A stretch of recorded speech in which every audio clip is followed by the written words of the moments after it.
We are Arsenal. Wembley bound. We love Arsenal. Oh yes. We are Arsenal. No mercy. We're Arsenal forever. We are Arsenal. Road to Wembley. We love Arsenal. Oh yes. We are Arsenal. Can't stop us. We're Arsenal forever. ሰላም እንደምን አላችሁልን? ክብራና ክብራን ተወዳጆቹ ምርፈኞቹ ቤተሰቦች በሚካኤል አርቴታ ስር ዋንጫ ታነሱም ያሉልን ልንስቅባቸው የዋንጫው ጫፍ ላይ ደርሰናል። ሚካኤል አርቴታ እንዳለው አሁን ወደ ፍጻሜው ተቃርበናል ብሏል። ለፍጻሜው ጨዋታ ፕሪማች ሪቪው ልንሰራ ከናንተ ጋር ተገናኝተናል። በዌምብሌ በብሪቴን ዋና ከተማ እንግሊዝ ለንደን ላይ ዌምብሌ ግዙፉ ባለ ቀለበት ስታዲየሙ ላይ የፍጻሜ ጨዋታ ይከናወናል። ምሽት እሁድ 1 ሰዓት ተኩል አርሰናል ከማንቸስተር ሲቲ፣ ፔፕ ጋርዲዮላ ከሚካኤል አርቴታ ዘ ማስተርስ ወይም ደግሞ አስተማሪው ከጎበዙ ተማሪው ጋር እርስ በርስ ይፋጠጣሉ። በድጋሚ ዲክላን ራይስ ከበርናንዶ ሲልቫ ጋር በድጋሚ ኤርሊንግ ብራውት ሃላንድ ከቢጋቢ ጋር ይፋጠጣሉ። ስለዚህ ጨዋታ ብዙ ሀሳቦችን ልናነሳ ከናንተ ጋር ተገናኝተናል። ስለምታደምጡን ቆይታችሁን ከኛ ጋር ስለምታደርጉ ከልብ እናመሰግናለን። ስለ ጨዋታው ማናነሳቸው ነገሮች የለም። ወደ ኋላ ሄደን ወደ 1974 እናመራለን፣ ወደ 1993 እንከትማለን። ብዙ ጉዳዮች እናነሳለን፣ ብዙ ቁጥራዊ ጉዳዮች እናነሳለን። በጨዋታው ውስጥ ሊፈጠሩ የሚችሉ ኢንሲደንቶች እናነሳለን። ስለ ኤብሬቼ ኤዜ በዚህ ጨዋታ ላይ ስለሚፈጽመው ታሪክ እናነሳለን። ፔፔን ጨዋታ ካሸነፈ ለሱ ምን አይነት ሜንታሊቲ ያለው እናነሳለን። ዋንጫውን ማንሳት ይህን ጨዋታ ማሸነፍ ትኩረቱ ምንድነው የሚሉትን ጉዳዮች እናነሳለን። በታሪክ በቅርብ ዓመታት ውስጥ እንደዚህ ትኩረቱ የሳበ የካራባኦ ካፕ ፍጻሜ ጨዋታ ስለመኖሩ እርግጠኛ አይደለሁም። ለምን እንደዛ ሆነ የሚሉትን ጉዳዮች ለመዳሰስ እንሞክራለን። ሚካኤል አርቴታ ከጨዋታው አስቀድሞ ከጋዜጠኞች ጋር ቆይታ አድርጎ ነበር። ብዙ ሀሳቦችን አንስቷል። ስለ ጨዋታው፣ ስለ ፔፕ ጋርዲዮላ በሁለቱ መካከል ስላለው ወዳጅነት እናም ከሰሞኑ ስላላቸው ቁርሾ የላቸውም፣ ግን ጋዜጠኞች እንደዛ ያስባሉ። ጠይቀውታል፣ ብቻ እንመልሳለን። የጨዋታ ግምቶቻችሁን ታስቀምጣላችሁ። ከዛ በኋላ ሽልማቶቻችን ለእናንተ እናደርሳለን። የካርድ ሽልማት ማለት ነው። እስከ ቪዲዮ መጨረሻ ግን አብራችሁን ቆዩ፣ አድምጡን። ሰብስክራይብ አድርጋችሁ አድምጡን። ላይክ አድርገው ቪዲዮ መጀመሩ አይረሳ። ብዙ የመድፈኞች ቤተሰቦች መድረስ እንድንችል ደግሞ ሼር ማድረጋችሁ አይረሳ። የመጨረሻው ሰዓት ላይ ነው ያለ ነው። የመጨረሻው ሰዓት ላይ ማለት ነው። ይሄ ዋንጫ ማንሳት ለአርሰናል በጣም ብዙ ትርጉም አለው። ካራባኦ ካፕ ነው ወይም የሊግ ካፕ ዋንጫ ነው። ብዙ እንድምታ ላይ ኖረው ይችላል፣ ግን ደግሞ ለአርሰናል የተለየ ትርጉም አለው። ብዙ ጉዳዮች እናነሳለን። ብቻ አብራችሁን ቆዩ። የሚቀጥሉትን 20 ደቂቃዎች እነዚህን ጉዳዮች እየሰማችሁ ከኛ ጋር ትቆያላችሁ ማለት ነው። ግሎሪ አርሰናል፣ እንዲሁም ደግሞ ኖርዝ ለንደን ፎሬቨር። በጥቂቱ አድምጠን እንመለሳለን።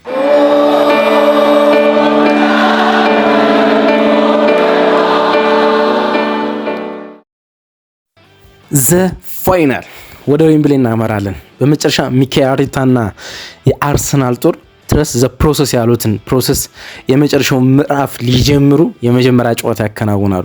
የመጨረሻው ምዕራፍ የመጀመሪያ እንቅስቃሴ ማለት ነው። በዚህ ውድድር ዓመት በተደጋጋሚ በሚዲያዎች ስለ ኳድራፖል ይጠየቃሉ። ሚካኤል አርቴታ ከጨዋታው አስቀድሞ ከጋዜጠኞች ጋር በነበረው ቆይታ ካነሳቸው ነጥቦች ስለ ኳድራፖል ተጫዋቾች እያነሱ ነው ወይ ሲባል ስለ ኳድራፖል ሳይሆን ስለ እያንዳንዱ ከፊታችን ስላለ ጨዋታ ነው የምናስብ ብሏል። ግን በአርሰናል ደጋፊዎችና በአርሰናል ተጫዋቾች መሀል እንዲሁም በልቦቻቸውና በአእምሮቻቸው መሀል ይሄኛውን ነገር ስለማሰብ የሚዘነጉ አይመስለኝም። ስለ ኳድራፖል የሆነ ነገር ማሳካት እንደሚችሉ ያስባሉ። እሱ የሚያረጋግጡበት ጨዋታ ይመስለኛል። ይሄ የእሁዱ የምሽት 1 ሰዓት ተኩል የዌምብሌ ጨዋታ ማለት ነው። በካራባኦ ካፕ ታሪክ በተለይ ደግሞ እኔ እግር ኳስ መመልከት ከጀመርኩባቸው ያለፉት 20 ዓመታት ውስጥ እንደዚህኛው ዋንጫ አብዝቶ የተጠበቀ የካራባኦ ካፕ ፍጻሜ ስለመኖሩ እርግጠኛ አይደለሁም። በአርሰናልና በሲቲ መካከል በሚካኤል አርቴታና እንዲሁም በፔፕ ጋርዲዮላ መካከል በማስተሩና በተማሪው በጎበዙ ተማሪ መካከል የሚደረግ የፍጻሜ ጨዋታ ስለሆነ እንደሆነ አላቅም። እናም ደግሞ ከባለፈው ዓመት ውጭ ባለፉት ተከታታይ ዓመታት ለፕሪሚየር ሊግ ዋንጫ ሲፋጠጡ ስለነበረና በመሃላቸው የባላንጣነት ስሜት በተለይ ደግሞ በቢጋቢና በሃላንድ መካከል ወይም ደግሞ በአንዳንድ ወደ ሚዲያ እየወጡ በሚናገሩት የሮድሪና እንዲሁም የበርናንዶ ሲልቫ ንግግሮች መካከል የተፈጠረ የባላንጣነት ስሜት እንደሆነ አላቅም። ግን እንደዚህ የካራባኦ ካፕ ፍጻሜ የተጠበቀ ዋንጫ ስለመኖሩ ግን እርግጠኛ አይደለሁም። በጣም ብዙ የእግር ኳስ ተመልካቾች፣ የቲቪ ስትሪሚንግ ሳይቶች እንዲሁም ደግሞ ሜን ስትሪሚንጎች በሙሉ ይሄን ጨዋታ በአትኩሮት እንደ ትልቅ ዋንጫ ተጠብቆ ይገኛል። እንግዲህ ለሲቲ ወሳኝ ወር ላይ ነው የሚገኙት። ይሄኛው ወር ምንም ጥያቄ የሌለው ነው። በጣም ሲበዛ ወሳኝ ወር ላይ ነው የሚገኙት። ምክንያቱም ከዩኤፋ ሻምፒዮንስ ሊግ በሪያል ማድሪድ በሜዳቸው 2-1 እንዲሁም ደግሞ በቤርናቦ 3-0 ተሸንፈው በድምር ውጤት 5-1 ተሸንፈው ከውድድሩ ውጭ ሆነዋል። ከአርሰናሎች በእንግሊዝ ውስጥ ስለ ኳድራፖል እያሰበ የነበረ ቡድን ወይም በዛ ስቴጅ ውስጥ የሚገኘው ቡድን ሲቲ ነበር። አሁን አንዱን ውድድር አጦታል። ሌላ ተከታታይ የሊግ የነጥብ መጣሉ በተከታታይ የነጥብ መጣል በኖቲንጋም ፎረስት እና በዌስትሃም አርሰናል የነጥብ ልዩነቱ 9 አድርሶበታል። ስለዚህ ከዚህኛው የፕሪሚየር ሊግ ዋንጫ ስለማጣት እያሰበ ነው። ለዛ ይመስላል ከኖቲንጋም ፎረስት ዌስትሃም ውስጣችሁ ከኖቲንጋም ፎረስት ሽንፈት በኋላ በተጫዋቾቹ ፊት ላይ ይነበብ የነበረው ስሜት ተስፋ መቁረጥ ስትመለከቱት የፕሪሚየር ሊጉን ዋንጫ እንዳጡት አይነት ስሜት አለ። እሱ ሌላ ነገር ነው። ከ30 ጌም በኋላ እርግጥ ሲቲ ይሄን አድርጎ ያውቃል። ከ30 ጌም በኋላ ፕሪሚየር ሊጉ 30 ጌሞችን ተሻግሮ የ9 ነጥብ ልዩነቶችን አጥቦ ዋንጫ ሲበላ ተመልክተናል። 2013-14 እስከ ኤፕሪል 20 ሊጉ 33ኛ ሳምንት ደርሶ ሲቲ የ9 ነጥብ ልዩነት ነበረው። እርግጥ ሲቲ 2 ቀሪ ጨዋታዎች ነበሩት። ያ ማለት 6 ነጥቦች ሲጨምሩ 3 ነጥብ ጋፕ ማለት ግን ያን ነጥብ ሲያጠብ ሲቲን ተመልክተን እናውቃለን። ደግሞም ግን ከኢንተርናሽናል ብሬክ መልስ አሁን ከካራባኦ ካፕ ፍጻሜ በኋላ ኢንተርናሽናል ብሬክ ነው። የፕሪሚየር ሊጉ የ31ኛ ሳምንት መርሃግብሮች እርግጥ መከናወን ጀምሯል። ትናንትና ምሽት ማንቸስተር ዩናይትድ ከቦርንማውዝ ጋር ተጫውቷል። ሌሎችም መርሃግብሮች ይከናወናሉ። ግን የካራባኦ ካፕ ፍጻሜ በኋላ ኢንተርናሽናል ብሬክ ነው። ከኢንተርናሽናል ብሬክ መልስ ኤፍኤ ካፕ ይከናወናል። ሲቲ የኤፍኤ ካፕ ጨዋታው የሚያከናውነው በኳርተር ፋይናል በሩብ ፍጻሜ ከሊቨርፑል ጋር ነው። ይህን ጨዋታ ካከናወነ በኋላ ደግሞ በፕሪሚየር ሊግ በተከታታይ ቼልሲና አርሰናል መግጠም አለበት። ስለዚህ ሲቲ ሁሉንም ውድድር በእነዚህ አንድ ወሮች ሊያጣ ይችላል። በእነዚህ አንድ ወሮች ውስጥ ማለት ነው እና በጣም ከባድ ወር ውስጥ እንዳለ መገንዘብ ይቻላል። በከባድ ወር ውስጥ ብቻ ሳይሆን በከባድ ሜንታሊቲ ውስጥ የሚገኝ ሜንታሊቲ ሎድ ሸክም ውስጥ እንዳሉ ማንሳት ይቻላል። እንግዲህ ባለፈው ዓመት ምንም ዋንጫ ሳያነሳ ፔፕ ጋርዲዮላ የውድድር ዓመቱ እንዳጠናቀቅ ይታወቃል። በዚህ ውድድር ዓመት እንዳልኳችሁ በእነዚህ ሲናሪዎች ውስጥ ዋንጫው የሚያጣ ከሆነ ባክ ቱ ባክ ተከታታይ ዓመታት ለመጀመሪያ ጊዜ በእግር ኳስ አሰልጣኝነት ዘመኑ ዋንጫ ሳያገኝ ይቀራል ማለት ነው። ለአርሰናልና ለሚኬል አርቴታ ግን እሁድ የሁሉም ነገር መነሾች የሁሉ ነገር መጀመሪያ ነው። የሁሉም ነገር መታያ ይሆናል። ካልተሳካ ሌሎች ጥርጣሬዎች ይመጣሉ። ሌሎች ጥርጣሬዎች በሚኬል አርቴታ ስኳድ የሚዲያ ወሬ እንዲሁም ጫና ከፍ ብሎ ይመጣል። ከተሳካ ግን የብዙ ነገሮች መጀመሪያ ይሆናል። ለፕሪሚየር ሊግ ዋንጫ ግስጋሴም ትልቅ የሜንታሊቲ ቦስት ወይም ደግሞ ምን ልትሉ ይችላላችሁ መነሳሻ እንደሚሆን ማንሳት ይቻላል። 2020 ኤፍኤ ካፕ ፋይናል ቼልሲ ጋር ክሎዝ ዶር ወይም ደግሞ በዝግ የኤፍኤ ካፕ ድል ካገኘ በኋላ ሚኬል አርቴታ 2-1 የመጀመሪያ ዋንጫው እና የመጨረሻ ዋንጫው ነበር። 2020 በኮቪድ ጊዜ የተከናወነ ነበር፣ በዝግ የተከናወነ ነበር። ቼልሲን 2-1 አሸንፈን የኤፍኤ ካፕ ባለድል ሆነ። ከዛ በኋላ አርሰናል ዋንጫ አላገኘም። ከዛ በኋላ ግን ከ2020 አርሰናል ኤፍኤ ካፕ ካነሰዋል ሲቲ 4 ፕሪሚየር ሊግ፣ 1 ኤፍኤ ካፕ፣ 1 ካራባኦ ካፕ፣ 1 ሻምፒዮንስ ሊግ ማሳካት ችሏል። አሁን ተራው የሚኬል አርቴታና የአርሰናል ይመስላል ወደ ድሉ ወደ ተራራው ጫፍ የመውጣት ማለት ነው። እንግዲህ አርሰናል ፋይናሊስት ሆኗል። ፒኤልን ከ2004 በኋላ ለማንሳት በጣም ተቃርቧል። ለቻምፒዮንስ ሊግ የሩብ ፍጻሜ በቅቷል። እናም ግማሽ ፍጻሜ ድረስ ድሉ በጣም ሰፊ ነው። እናም ይሄን የካራባኦ ካፕ ዋንጫ ከ30 ምናምን ዓመታት በኋላ ከ3 ዲኬዲ በኋላ ለማንሳት ተቃርቧል። ለሶስተኛ ጊዜ ነው ሻምፒዮን ለመሆን የሚጫወተው ማለት ጥቂት ሻምፒዮንነት ነው ያለው በካራባኦ ካፕ እንደ ኤፍኤ ካፕ አይደለም። በኤፍኤ ካፕ የፕሪሚየር ሊጉ ብዙን ዋንጫውን የወሰደው ቡድን አርሰናል ነው። ግን በካራባኦ ካፕ ሁለቴ ብቻ ነው ከዚህ ቀደም ያነሳው 1987 እንዲሁም 1993 ጆርጅ ግራም ነው ለመጨረሻ ጊዜ ያነሳው። አርሰን ቪንገር አላነሱትም ይሄን ዋንጫ፣ ሚኬል አርቴታ አላነሳውም፣ ኡናይ ኤምሬ አላነሱትም። ለመጨረሻ ጊዜ የዋንጫ ተፋላሚ የነበረው በዚህ ውድድር ኡናይ ኤምሬ ነው። ከማንም በላይ 6 ጊዜ ፋይናል ደርሶ ዋንጫውን አጥቶታል። እንደ አርሰናል በካራባኦ ካፕ ብዙ ፋይናሊስቱን ዋንጫውን ያጣ ቡድን የለም። በጣም ብዙ ጊዜ ማለት ለመጨረሻ ጊዜ ዋንጫውን ስናጠው 2018 በፔፕ ቡድን ነበረ ያጣ ነው። የጃክ ዊልሼር የነበረበት መስዑድ ኦዚል፣ ኦባማያንግ የነበሩበት ቡድን 2018 በኡናይ ኤምሬ ስር ዋንጫውን አጥቶታል በፔፕ ጋርዲዮላ ስር። ያኔ ገብርኤል ጄሱስ የሲቲ ተጫዋች ነበረ። ለመጨረሻ ጊዜ ያጣነው ዋንጫውን እሱ ነው። ግን ከዛ ቀደም 5 ጊዜ ፋይናሊስት ሆነን ዋንጫውን አጥተናል። ሲቲ 9 ፋይናሊስት ሆኖ በዚህ ውድድር ውስጥ ወይም በዚህ የካራባኦ ካፕ ፍጻሜ 9 ጊዜ የዋንጫ ተፋላሚ ሆኖ 8ቱን መብላት ችሏል። ስለዚህ ቁጥሮቹ ከሲቲ ጋር በጣም አስደናቂ ናቸው። በዚህ በካራባኦ ካፕ ብዙውን ዋንጫ የበላው ሊቨርፑል 10 ጊዜ፣ ከዛ በመቀጠል ብዙውን የበላው ሲቲ ነው 8 ጊዜ በማንሳት ማለት አሁን 9ኛው ለማንሳት ነው የሚጫወተው ማለት ነው። አንድ ፋይናሊስት ብቻ ነው በካራባኦ ካፕ ሲቲ ያጣው በታሪክ በ1974 በወልቭስ ይሄን አጥቷል። ከዛ በኋላ ግን 7 ፋይናሊስት ሆኖ 7ቱንም አሸንፎታል። ለአርሰናል ከባዱ ከሲቲ ጋር ባለው ቁጥር እንግዲህ ነጮቹ በተለይ እንግሊዞቹ ቁጥር ያመልካሉ። ከጨዋታ በፊት የሚደረጉ እና ከጨዋታው ዙሪያ ያሉ ታሪኮች ወሳኝ ናቸው ብሎ ያምናሉ እና ሲቲ በወልቭስ 1974 ዋንጫውን ካጣ በኋላ በተከታታይ 7 ዓመታት ፋይናሊስት ሆኖ እንዲሁም ዋንጫውን ማሳካት ችሏል ማለት ነውና ታሪኮች ለሲቲ ያዘነብላሉ ወይም ደግሞ ወደ ሲቲ ያገድላሉ። ግን ሲቲ በተከታታይ 2 ፋይናሎችን አጥቷል። አሁን ካራባኦ ካፕ አይደለም ኤፍኤ ካፕ ነው። 2024 በማንቸስተር ዩናይትድ በኤሪክ ቴን ሃግ ማንቸስተር ዩናይትድ አጥቶታል። 2025 ባለፈው ውድድር ዓመት ደግሞ በክሪስታል ፓላስ በኤቨሬጅ ኢዚዮ ክሪስታል ፓላስ ይሄን ዋንጫ አጥቶታል። ስለዚህ ከሁለት ተከታታይ የዋንጫ ማጣቶች በኋላ ነው የሚመጣ ማለት ነው ይሄኛው ጨዋታ። አርቴታና ዊምብሌ ግን ታሪካቸው በጣም አስደናቂ ነው። ጨዋታው ወደ አርቴታ እንደሚያመነዝን ከሚነግሩ ነገሮች አንዱ አርቴታና ዌምብሌ በጣም ጥሩ ታሪክ አላቸው። ጋዜጠኞች ከጨዋታው መጀመሩ በፊት ደጋግሞ ካነሷቸው ጥያቄዎች አንዱ አርቴታና ዌምብሌ ስላላቸው በጣም ጥሩ ወዳጅነት ነው። ተጫዋች ያለ 4 ጊዜ በዌምብሌ ተጫውቷል፣ 3ቱን አሸንፏል፣ 1 ጊዜ አቻ ወጥቷል። አሰልጣኝ ሆኖ ደግሞ 4 ጊዜ ዌምብሌ ተጫውቷል። ከቼልሲ ጋር 2 ጨዋታዎች በተከታታይ ካረግናቸው የግማሽ ፍጻሜ የካራባኦ ካፕ ጨዋታ ጨምሮ 2 ጊዜ እዛ ሜዳ ላይ ተጫውቷል። 2ቱን አሸንፈው 2ቱን አቻ ወጥቷል። አቻ የወጣባቸውን በተጫዋችነት 1 ጊዜ በአሰልጣኝነት 2 ጊዜ አቻ የወጣባቸውን ጨዋታዎች ደግሞ በፍጹም ቅጣት ምት አሸንፏል። ስለ ፍጹም ቅጣት ምት መዘጋጀትም ጠይቀውት ነበር። እንደው አንዳንድ ፕሬስ ኮንፈረንሶችን በዚሁ እያነሷቸው ሊሄድ ብዬ ነው። ስለ ፔናልቲ ነግሮት እንዴ አታስታውሱም እንዴ እኛ ፔናልቲ መዘጋጀት የጀመርነው በቅድመ ጨዋታ ጊዜ ነው ብሏል። እናም ወደ ኋላ ለማሰብ ጀመርኩና ታስታውሳላችሁ የፕሪሲዝን ልምምድ ጊዜ አርሰናል ወደ ኢጂያ አምርቶ ነበርና እያንዳንዱ ጨዋታ አሸነፈም ተሸነፈም የፕሪሲዝን ጨዋታዎች የሚጠናቀቁት በፍጹም ቅጣት ምት ነበር። ታስታውሳላችሁ አይደለ?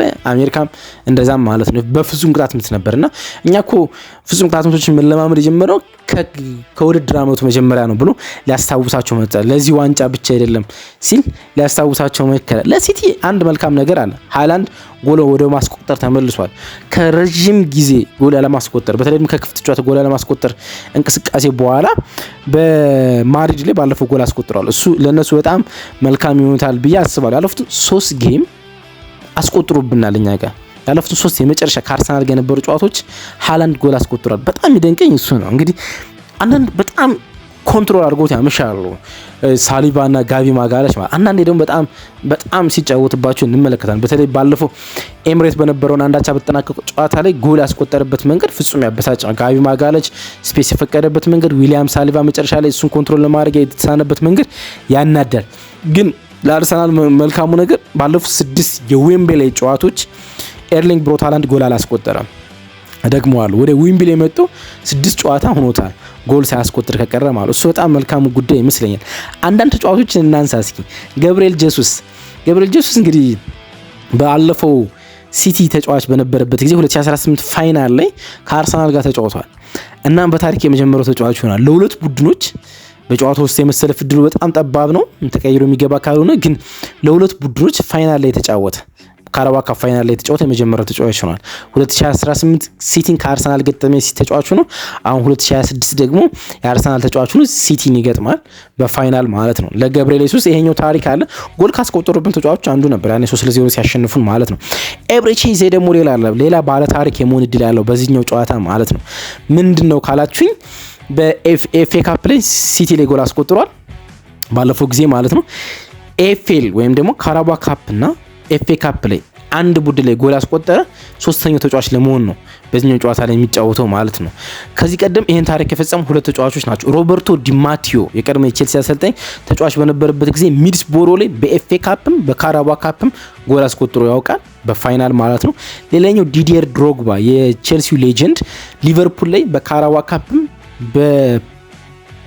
ኤፍኤ ካፕን ጎል አስቆጥሯል። ኤብሬቺዜ አሁን ጎል ማስቆጠር የሚችል ከሆነ በካራባኦ ካፕ በኤፍኤ ካፕም ሲቲ ላይ ጎል አስቆጠረ፣ በታሪክ ሶስተኛው ተጫዋች ይሆናል ማለት ነው። እነዚህ ነገሮች አንድ ላይ አያይዘን እንመልከታቸው ብዬ ነው። አርቴታ እንግዲህ ይሄ ስለዚህ ዋንጫ በጣም ወሳኝ ዝግጅት ያደርጋል ተብሎ ይጠበቃል። ሄድ ቱ ሄድ ያላቸውን ጉዳይ እንመልከት። እንግዲህ አርቴታ ከፔፕ ጋር ያደረጋቸው 16 ግንኙነቶች ውስጥ 3ቱን ብቻ ነው ማሸነፍ ይቻላል። 3ቱን ብቻ ማለት ነው። ግን አርሰናል የመጨረሻ 6 ጨዋታዎች ወይም ደግሞ የመጨረሻዎቹ 6 ግንኙነቶች በሁሉም ውድድሮች አልተሸነፈም። 2ቱን አሸንፎ 4ቱን አቻ ወጥቷል። ስለዚህ ሚኬል አርቴታ ከፔፕ ጋርዲዮላ ጋር ቁጥሮቹ መልካም አይደሉም፣ ግን በመጨረሻዎቹ ግን በጣም ጥሩ እንደሆነ ማንሳት ይቻላል። ፔፕ በታሪክ የመጀመሪያው አሰልጣኝ ለመሆን ነው ወደዚህኛው ውድድር ይመጣ። ከ2017 እስከ 18 ሲዝን እስከ 2021 ሲዝን 4 ተከታታይ ካራባኦ ካፕ ከበላ በኋላ አልበላም። አሁን የሚያነሳ ከሆነ 5ኛውን ነው የሚያነሳ ማለት ነው። ይሄ በታሪክ የመጀመሪያው ይሆናል። በፕሪሚየር ሊግ ወይም ደግሞ በእንግሊዝ እግር ኳስ ታሪክ ካራባኦ ካፕ 5 ጊዜ ያነሳ አሰልጣኝ የለም። ስለዚህ ፔፕ 5ኛ ለመሆን ነው የሚጫወተው ማለት ነው። እንቅፋቱ ደቀ መዝሙሩ ተማሪው ደግሞ ጎበዙ ተማሪ ሚኬል አርቴታ ነው የሚሆነው ማለት ነው። ጨዋታው ዌምብሌይ ላይ ነው። ዌምብሌይ ለፔፕ ለአርቴታም ለአርሰናል በጣም አሪፍ ነው። አርሰናል በዌምብሌይ ከሲቲ ጋር 5 ጊዜ ተገናኝቷል። በመጪ 5 ግንኙነቶች አንዴ ብቻ እንዲሸነፉ አንዴ ብቻ 2018 ደጋግሜ ያነሳሁት ኤፍኤል ማለት ካራባኦ ካፕ ፋይናል እሱን ብቻ ነው የተሸነፈ። ሌላው 3 ጨዋታ አርሰናል አሸንፈው አንዳቸው ወጥተዋል፣ ኮሚኒቲ ሺልድን ጨምሮ ማለት ነው። ስለዚህ አርሰናል በዌምብሌይ በጣም አስደናቂ ቁጥሮች እንዳሉት ይሄ ይነግረናል ማለት ነው። ሚኬል አርቴታ በብዙ ጉዳዮች ላይ ነው ጋዜጣዊ መግለጫ መስጠት የቻለው፣ ግን ብዙዎችን ጉዳዮች የሚያተኩሩት ሜንታሊ ላይ ነበር፣ ለዚህ ጨዋታ ስለተዘጋጁበት ጉዳይ ማለት ነውና በደንብ ለመመለስ ሞክሯል። ለምሳሌ 2018 አርሰናል ስለተሸነፈው የካራባኦ ካፕ የፍጻሜ ጨዋታ ጠይቀውት ነበር። ሁለቱ ክለቦች በወቅቱ የተለያየ ደረጃ ላይ ነበሩ፣ ሌብል ላይ በነበራቸው አስተላለፍ፣ በሌሎች በርካታ ሁኔታዎች ትልልቅ ልዩነት ነበረን አለ። አሁን እነዛን ጉዳዮች ለማጥበብ ሞክረናል። በዚህ ጊዜ ክለቡ ውስጥ በተከሰቱ አንዳንድ ነገሮች ምክንያት የተለየ ጊዜ ነው ብሏል። ከዛ ከፔፕ ጋርዲዮላ ጋር ይደዋወሉ እንደሆነ ጠየቁት እና ይገርሞኛል፣ ለምንድን ነው የሚደዋወሉ በዚህ ሰዓት ውስጥ አንደዋወልም አለ። ከዚህ ጨዋታ በፊት አልተደዋወልንም አለ። ግንኙነታችሁ እንዴት ነው ብለው ጠየቁት። ምንም አዲስ ነገር የለውም ማለት እንደ ድሮ አይደለንም ማለት። ምክንያቱም የተለያየ ቦታ ላይ የምንገኝ እሱ ማንቸስተር፣ እኔ ለንደን የምንገኝ የተለያየ ክለብ አሰልጣኞች ነን፣ በአንድ ውድድር ላይ የምንሳተፉ። ስለዚህ ግንኙነታችን እንደ ቀድሞ እንዲሆን ለምን ተጠብቃላችኋል? ግን መጥፎ ነገር በማላችኋል። እንዴት መጥፎ ነገር ይኖራል አለ። እንዴት መጥፎ ነገር ይኖራል ብሎ ሊመልስላቸው ሞከረና ደጋግሞ ነው ስለ ግንኙነታቸው በመሃላቸው ስላለው ጉዳይ ሲጠይቁት የነበረው ማለት። ስለ ጨዋታው ጠይቆታል። አሁን ላይ ያለን ጊዜ እያጣጣም ነው እንገኛለን፣ እንጆይ እያደረግ ነው። ለጨዋታው መዘጋጀት ላይ ትኩረታችን አድርገናል። ፍጻሜውን ማሸነፍና ለእኛ ምንም ጉዳይ የለውም፣ ምንም ማያወላዳ ጉዳይ ነው ያለና ይህ ትልቅ መነቃቃት ይሰጠናል። እናም ይህንን ማሸነፍ እንፈልጋለን ሲል ነው ለመለስ የሞከረው። ጫና አለባችሁ ወይ ብለው ጠየቁትና የመለሰበት መንገድ ኢንተረስቲንግ ነው። ያው ሁሉ ጊዜ እንደምነግራችሁ ሚኬል አርቴታ በጣም ዲፕሎማት ነውና ኢንተረስቲንግ፣ ዋንጫ ሳታሸንፍ ለአመታት ስትቆይ ጫና ውስጥ ትገባለህ አለ። ግን ያ ጫና ተነሳሽነትን ይጨምርልሃል አለ። እኛ ጋር ያለው ያ ነው አለ። ለረጅም ጊዜ ልናሳካው ስንፈልገው ነበረ እና ያን ግን የምናሳካበት ጊዜ ነውና በጣም እንትን ውስጥ ናችሁ፣ ነርቨስ ሆናችኋል ወይ ብለው ጠይቁ። በፍጹም ነርቨስ አልሆንም፣ ኢንጆይ ነው የምናደርገው ሲል ነው ለመመለስ የሞከረው። ስለ አራትዮሽ ዋንጫ በካምፕስ እየተወራ ነው ብለውም ጠይቆት አናወራም ነው ያለ። ስለ እያንዳንዱ ጨዋታ ነው የምናወራ ሲል ነው መመለስ ይቻላል። ማሸነፍ ሁሉ ጊዜ ጠቃሚ ነው። ዋንጫ ማሸነፍ ደግሞ በራስ መተማመን ያሳድጋል። ስለዚህ ለዛ ነው ምንተጋ ብሎታል። ተማሪው ካስተማሪው ጋር አሁን እኩል ሆኗል ብሎ ጠይቆት ነበረ። ተማሪው ካስተማሪው ጋር እውነታው ያ አይደለም ማለት። በእግር ኳስ እንደዛ የሚባል ነገር የለም ማለት። በዚህ የስራ ዘርፍ ውስጥ ሁሌ መማር፣ ሁሌ ማደጋ ከፔፕ ጋር ከሱ ቡድን የመማር ትልቅ እድል አግኝቻለሁ። በእያንዳንዱ አጋጣሚ ከሱ ስማር ነበር ሲል ነው ለመናገር የሞከረው። ስለ ፍጻሜው ጨዋታ አሰላለፍ ጠይቆት እዚህ ጋር ምን ያህል ኢሞሽናል እንደሚሆን ሚኬል አርቴታ በጣም እንትን ነው ይባላል፣ ጨካኝ አሰልጣኝ ነው ይባላል አይደል? ጨካኝ ነው ይባላል። ተጫዋቾችን ለማባረር ተጠባባቂ ለማድረግ እንደዚህ ችግር እንደሌለበት ይነሳል። ግን እዚህ ጋር ኢሞሽኑ የሚያሳይ መልስ ነው ለመመለስ የሞከረ። ሁሉም ተጫዋቾች በዚህ ውድድር ተሳትፈዋል አለ። በአጋጣሚ ቤንቹን ሲጠቀም ስለነበር ሁሉም የአርሰናል ተጫዋቾች በዚህ ውድድር ላይ ተሳትፈዋል እና ወደ ዌምብሌይ ስንጓዝ 20 ተጫዋቾችን ብቻ ነው የምንይዘው አለ እና ምንቀነሳቸው ተጫዋቾች ይኖራሉ አለ። በዛ እንዳይገኙ መወሰን በጣም ከባድ ነው አለ እና በዚህ ውድድር ላይ የተሳተፉ ተጫዋቾችን ወደ ዌምብሌይ ስንሄድ እንደማይገኙ መናገር በጣም ከባድ ነው አለ እና እሱን መቋቋም አለብን አለ። የግብ ጠባቂ ምርጫ ማን ነው ብሎ ጠየቁትና አልመለሰላቸውም። መመልከት አለብን አለና ፔፕ ጋርዲዮላ እኮ ነግሮናል አሉት። ትራፎርድ እንደሚጠቀም ፔፕ ጋርዲዮላ ተናግሯል። እና አንተ ሳትነግረን ነው ሲሉት ጨዋታው ሲደርስ የምንመለከተው ይሄናል አሉና ኬፓ ይሰለፋል አሉት። ጥሩ ገምታችኋል አላቸው። ጥሩ ገምታችኋል። ኬፓ ጨዋታ ውስጥ በግብ ጠባቂነት የመሰለፍ እድሉ ሰፊ እንደሆነ መገመት ይችላል። የዋንጫ ቀን ነው ነገ። ከነገው ጨዋታ አስቀድመን የሚሰሙንን ስሜቶች በሁለቱም ቡድን ውስጥ ከትኩረቶች አንጻር ለመገመት ሞከር ነው። ፕሪማች ሪቪው ማለት ነው። አሁን የጨዋታ ግምቶቻችሁን የምታሰፍሩበት ሰዓት ነው። የጨዋታ ግምቶቻችሁን አስቀምጡልን። የጨዋታ ግምቶቻችሁን ታስቀምጡልን ትክክል ስትሆኑ ሽልማቶችን ለመሸለም በፖስት ማች ሪቪው ላይ ስልኮቻችሁን እንድታስቀምጡ እንጠይቃለና ስልኮቻችሁን ሳታስቀምጡልን ትቀራላችሁ። ተደጋግሜ ነው ያነሳሁት።